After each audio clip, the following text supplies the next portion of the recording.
Hello and welcome to Indus News, live from Islamabad. I am Muneeb Hamid with the news of this hour. Let's begin with the top stories first.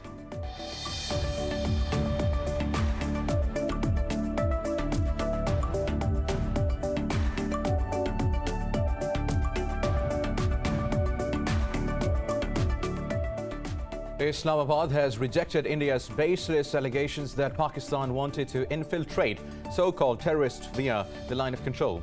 In a statement, Foreign Office spokesperson Zahid Hafiz Chaudhry said the EU Disinfo Labs report has fully exposed New Delhi's smear campaign against Pakistan. Chaudhry said India has been involved in state terrorism in occupied Kashmir and Pakistan.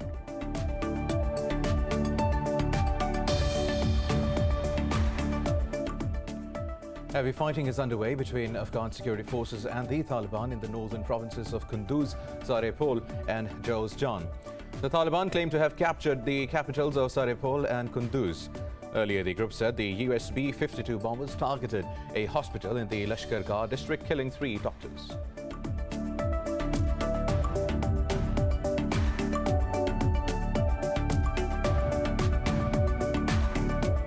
Hezbollah chief Hassan Nasrallah says his group does not seek escalation with Israel but will respond to any Israeli airstrikes in Lebanon.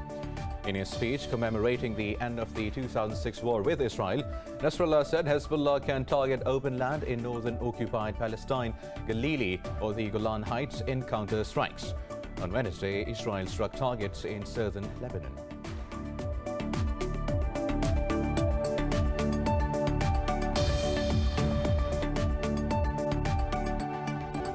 Well, these were the top stories. News in detail after a short break. Stay with us.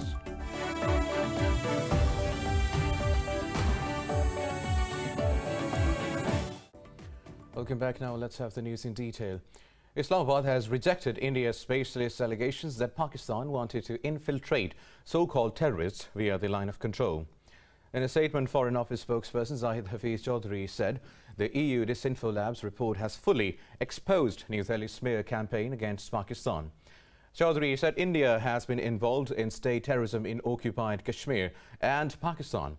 He said from the Samjhauta Express killings of 2007 to the Lahore blast of 2021, all terror incidents had an Indian hand. He said India must not use misleading allegations of so-called infiltration to scuttle the February truce.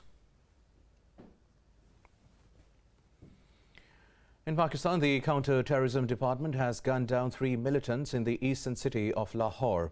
A spokesperson for the CTD said the terrorists hailed from Afghanistan and were living in the rented house. The spokesperson said the department conducted an intelligence-based operation in the Ferozwala area. He said militants were planning attacks on intelligence agencies and law enforcement personnel. The spokesperson added the militants also plan to target important personalities. The CTD said it has recovered a suicide vest, 3 hand grenades and 3 Kalashnikov rifles.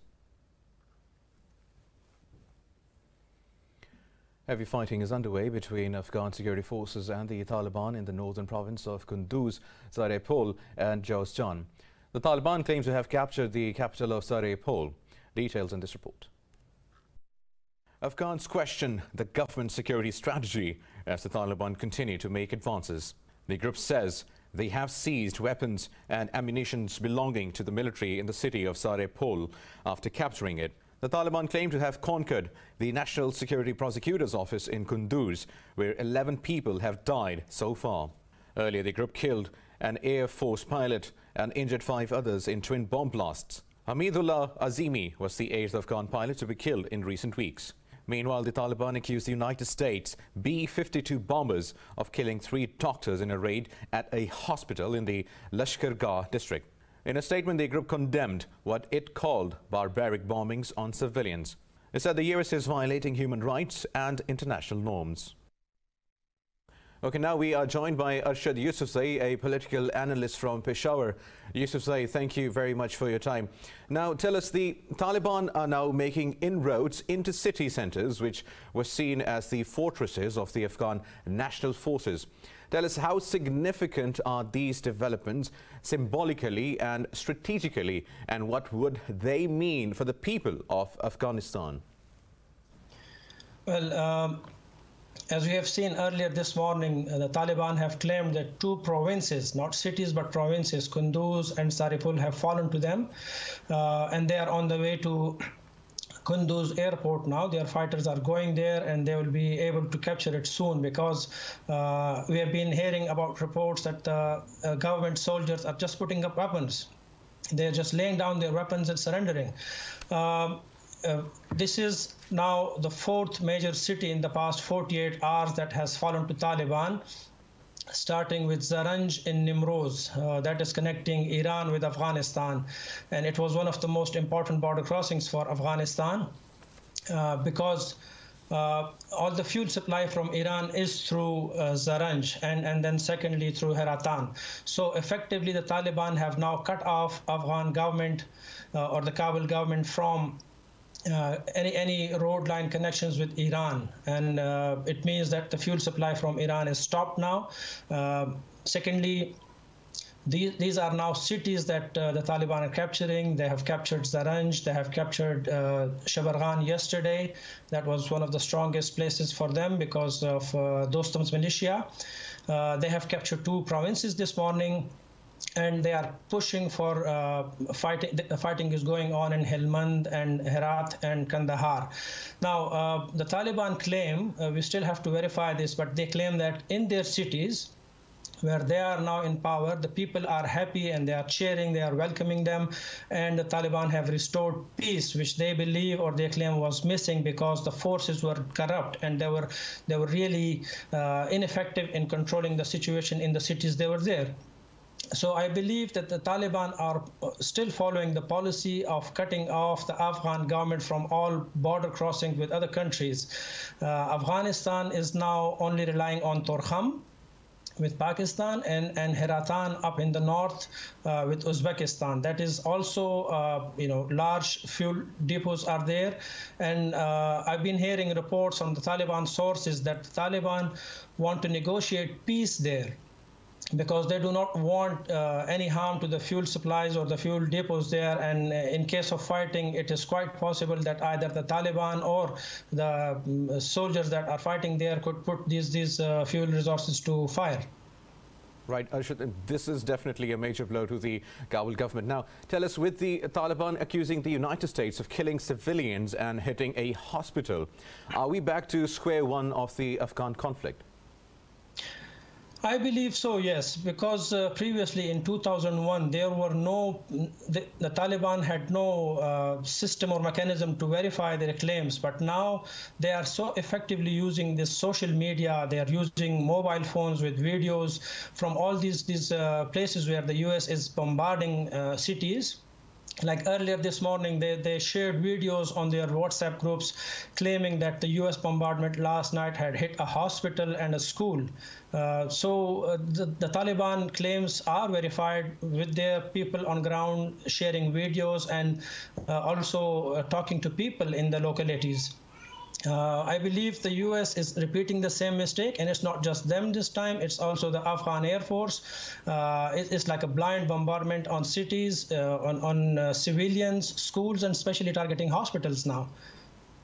Well, that is big also now. Arshad, tell us, with the recent developments, do you see the United States is increasing its military role in the war-torn country once again? I believe they learned their lessons and they're not going to come back to the ground. But, they can effectively use their weaponry, that is the Air Force, to bombard the Taliban strongholds like they've been doing, and occasionally getting successes, mostly killing civilians. But the United States is now staying away from Afghanistan, knowing that they cannot defeat the Taliban. But, their role cannot be diminished. They will still remain there, knowing that they cannot be harmed any further. They are relatively easy, in an easy place to continue their role in Afghanistan. But the Taliban are not happy with their role on ground as well. That is the diplomatic role the U.S. Embassy in Kabul is playing, accusing the Taliban of things that they have or have not committed without verifying facts. So the U.S. involvement is still there. They are still supporting the Afghan government as they said they would. The Taliban, on the other hand, they they cannot fight the US any longer because there's no presence on ground. But they are thinking of other ways of dealing with that. That could be like diplomatic ties in the future, or issues that can create for the U.S. Aid agencies or people or agencies connected to the United States. Right. Arshad, also tell us, what do you believe is the biggest roadblock for the peace process and a political settlement in Afghanistan? Well, obviously, it is the fact that everybody is ignoring Pakistan. It's just like, if you compare it, it's just like back to 2001 in Bonn conference, that a conference is held and the major stakeholder, that is the Afghan Taliban, were not even invited there. And the Taliban have been telling everybody that this was their mistake. Many people in the West have accepted this mistake. Now the powers that they are ignoring Pakistan in the peace process. Although they accuse Pakistan of having control over the Taliban, which we believe has diminished over the past years. But it is still important that Pakistan can play a major role in this peace process. And ignoring Pakistan's role is just foolish act, because how can you bring peace in Afghanistan when you claim or you accuse Pakistan of pushing people towards the war, of providing manpower to the Taliban, and then at the same time you do not invite them? You cannot punish Pakistan for trying to play a positive role in peace in Afghanistan. And you cannot certainly force anybody to come to your terms without giving them their due respect or their due credit for all the effort that they had been doing in the past. I believe involving Pakistan is important, and once Pakistan is there, serious efforts are put in by Pakistan, that is when we can see any progress in the peace process. And certainly me, you and the entire world hopes for peace in Afghanistan. Arshad Yousafzai, political analyst, joining us from Peshawar, Pakistan. Thank you very much for talking to Indus News. Now moving to South Sudan, where at least 30 soldiers have been killed in clashes between forces loyal to Vice President Riek Machar and a splinter group. Tensions boiled after rival military leaders of Machar's party announced that he was ousted as head of the party and armed forces. The latest clashes occurred in Meguinis in the country's Upper Nile region. Machar's party claimed they killed 2 major generals and 27 soldiers in self-defense and lost 3 of their own, while Splinter Group denied the offensive, saying they suffered 4 casualties while inflicting a loss of 28 to the enemy side. The fighting threatens as already fragile peace deal between Machar and his old foe, President Salva Kiir. Now, Hezbollah chief Hassan Nasrallah says his group does not seek escalation with Israel, but will respond to any Israeli airstrikes in Lebanon. He said this in a televised speech to commemorate the end of the 2006 war with Israel. Nasrallah said Hezbollah can target open land in northern occupied Palestine, Galilee or the Golan Heights in counter-strikes. He said any Israeli airstrike would be responded to in the appropriate and proportional way. On Wednesday, Israel struck targets in South Lebanon in response to alleged rocket fire by local groups in the area. Meanwhile, Nasrallah called the investigator of the Beirut port blast politically biased. On Thursday, Beirut marked the 1-year anniversary of the blast that killed more than 200 people. More news coming up after a short break. Stay with us.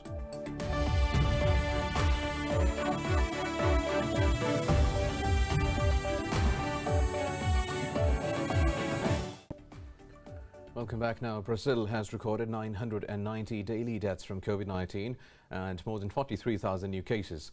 Globally, the virus has claimed more than 4.2 million lives and infected 202 million people. More about the pandemic in this report. The highly contagious Delta variant continues to threaten the world. In Australia, authorities in the 3 most populous states are struggling to quell outbreaks of the Delta variant, with millions in lockdown. The federal government announced it is investing $17.7 million in additional mental health support for people in lockdown. Authorities have urged the public to adhere to the SOPs as the situation does not show signs of any relief.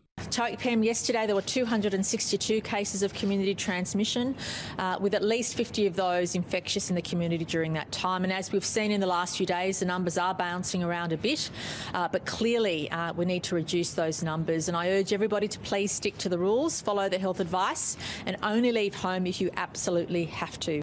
Saudi Arabia says it will begin receiving Umrah pilgrimage requests from vaccinated foreigners from the 9th of August. The country did not receive overseas worshippers for an entire year and a half. Meanwhile, India has approved Johnson & Johnson's single-dose vaccine for emergency use. Over in Europe, protests continue against lockdowns and government's rules about vaccination in France and Italy.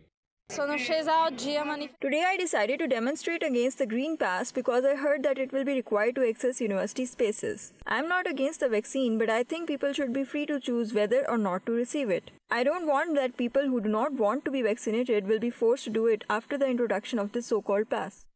Meanwhile, Tokyo Olympic organizers have reported another 26 infections among participants, bringing the total to 430. Meanwhile, Pakistan has received another 680,000 doses of Sinopharm vaccine from China for COVID-19. The officials say the government will consider the province's requirements before providing them with the vaccine stock. Meanwhile, the Health Ministry says the virus has claimed another 68 lives over the past 24 hours. The ministry said the nationwide tally of fatalities has risen to 23,865. It said more than 4,400 people tested positive for the virus overnight. The ministry reported the positivity rate of tests at 8.09%. It said the caseload has exceeded 1,067,000, out of which over 961,000 people have recovered. Pakistan says it delegates high priority to strengthening and diversifying its engagement with ASEAN. Foreign Minister Shah Mahmood Qureshi made these remarks on the organization's 54th anniversary. Qureshi said ASEAN's goals are in line with Pakistan's Vision East Asia policy. The foreign ministers said ASEAN is a fine example of open regionalism worthy of emulation. Qureshi admired ASEAN for its effective measures to combat the COVID-19 pandemic. He said the way ASEAN's far-sighted leadership has forged global cooperation while retaining its centrality is remarkable. Pakistan is remembering Major Tufail Muhammad on the 63rd anniversary of his martyrdom. In a tweet, the military's media wing said Tufail Muhammad's fortitude and determination remains hallmark for generations of soldiers. A wreath-laying ceremony was held at his native town, Tufailabad, in district Vehari. Hailing from Punjab's Hoshiarpur city, Major Tufail Muhammad was the second recipient of the country's highest military award, the Nishan-e-Haider. In 1958, he was assigned to launch an offensive against Indian forces in the area of Lakshmipur. However, he embraced martyrdom while fighting fiercely for days with the enemy despite being wounded.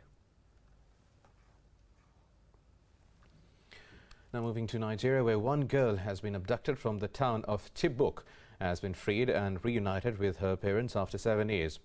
Ruth Fogu is one of the 276 girls who were kidnapped by Boko Haram militants from a school in April 2014. Officials say she surrendered to the military on 28th of July with her 2 children and husband, whom she married during captivity. They say that she will receive psychological and medical care as part of a government rehabilitation program. 57 of the girls abducted in 2014 escaped days later, while 105 have either been rescued or found.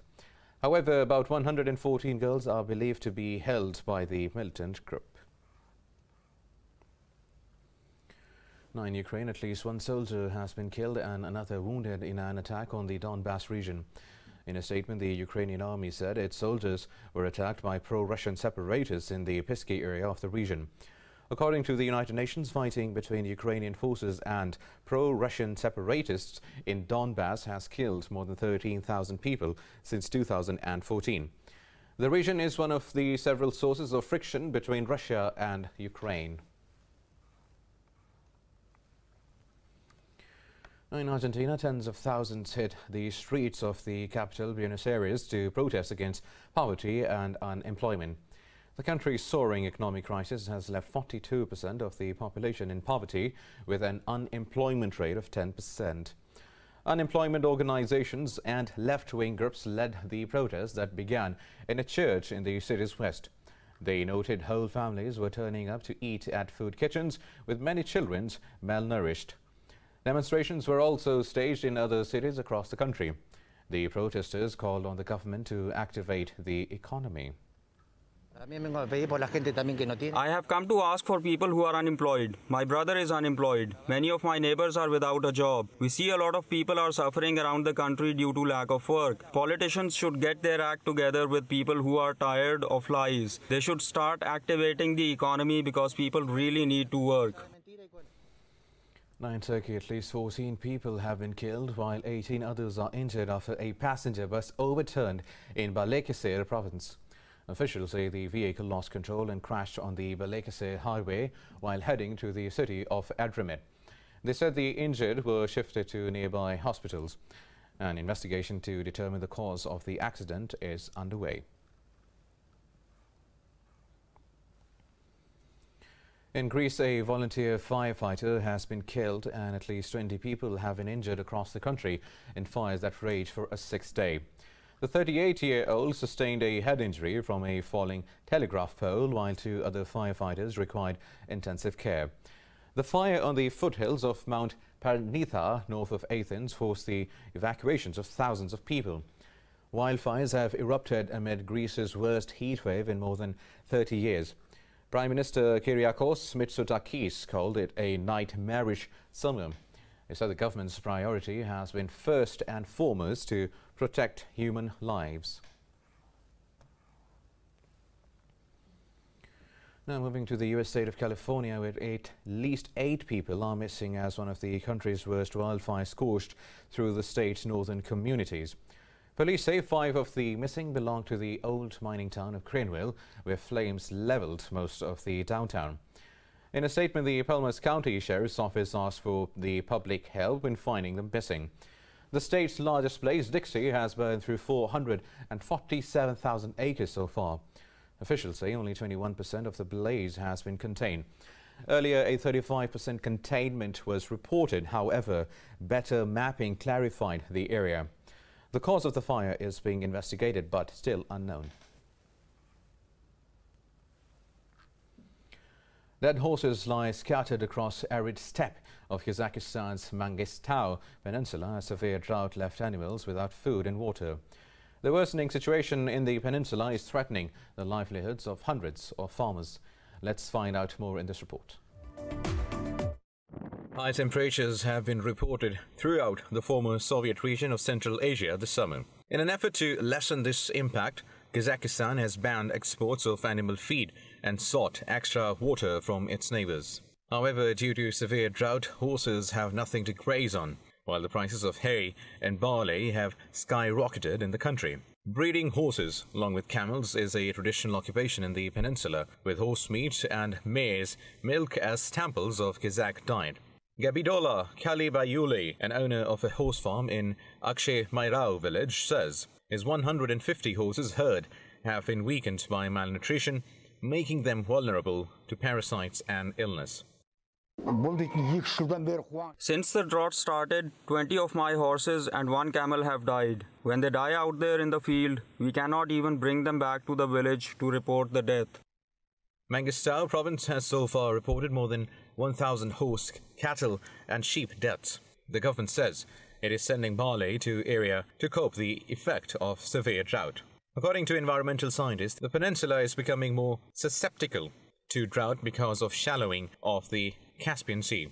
The temperature rise made a different impact in different seasons, in different parts of our large country, but I can say that average temperatures in Kazakhstan are rising by 3 degrees Celsius every decade.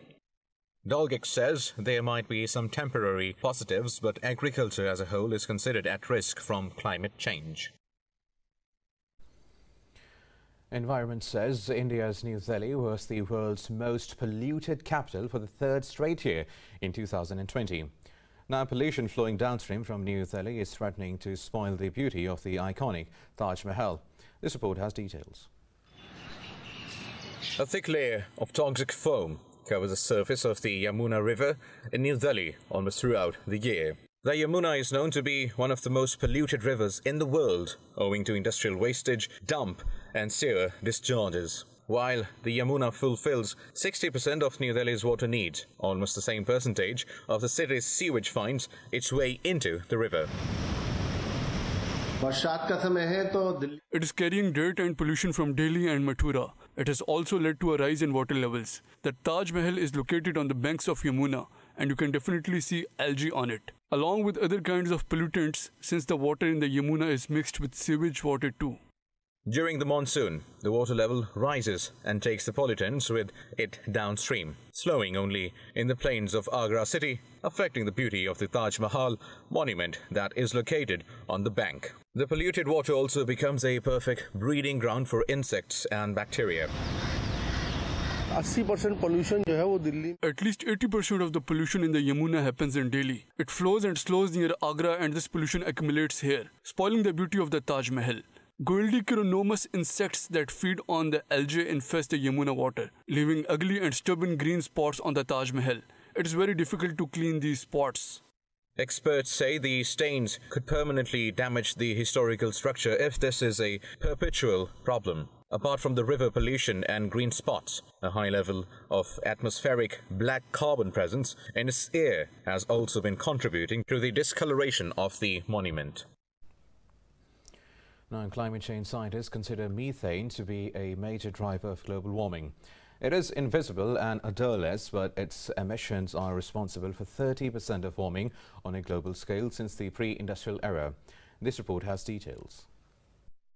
Methane is the main component of natural gas and is over 80 times more potent than carbon dioxide in the first 20 years after emission. It is produced as a byproduct of the oil and gas industry. Methane is the major component of natural gas and, if captured, can be used as a fuel for power plants and domestic purposes. Its concentration in the atmosphere is currently increasing at a rate of around 1% per year. And experts say tackling methane emissions is the strongest lever they have to slow climate change over the next 25 years. There is an industrial area here using a lot of methane. Why we have to put it in the sky and contribute to the destruction of our climate? So there must be more rational ways in year 2021 to use methane instead of venting in the atmosphere. While governments around the world do not usually report leak rate figures, scientists can estimate the leak rate by looking at reported emissions and reported production. A Clean Air Task Force official says he took the images of more than 200 sites across Europe over 3 months. He said most of these sites have been leaking emissions in some way or another. And on the second visit to the same sites revealed the authorities did nothing to fix it and the leakage was still there. Whether it's a leak or some sort of operational practice, most of these emissions can be reduced at negative or marginal costs to the company. For instance, when you look at the video of the rusted hole in the tank from Italy, you see that could have been detected with the leak detection and repair program. And then the company could have gone and fixed the tank. Thanks to rapidly advancing technology, a growing fleet of satellites is now aiming to help close the valve on methane by identifying such leaks from space. Scientists from a European technology startup have been able to pinpoint the location, potency, and size of leaks around the world via satellite imagery.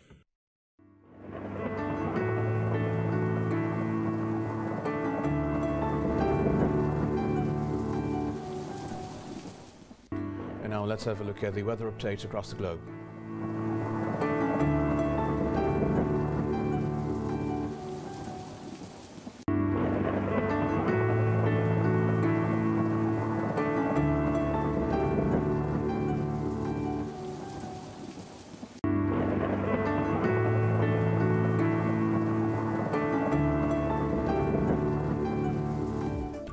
And that is all for now. For the latest updates, you can follow us on social media at indus.news.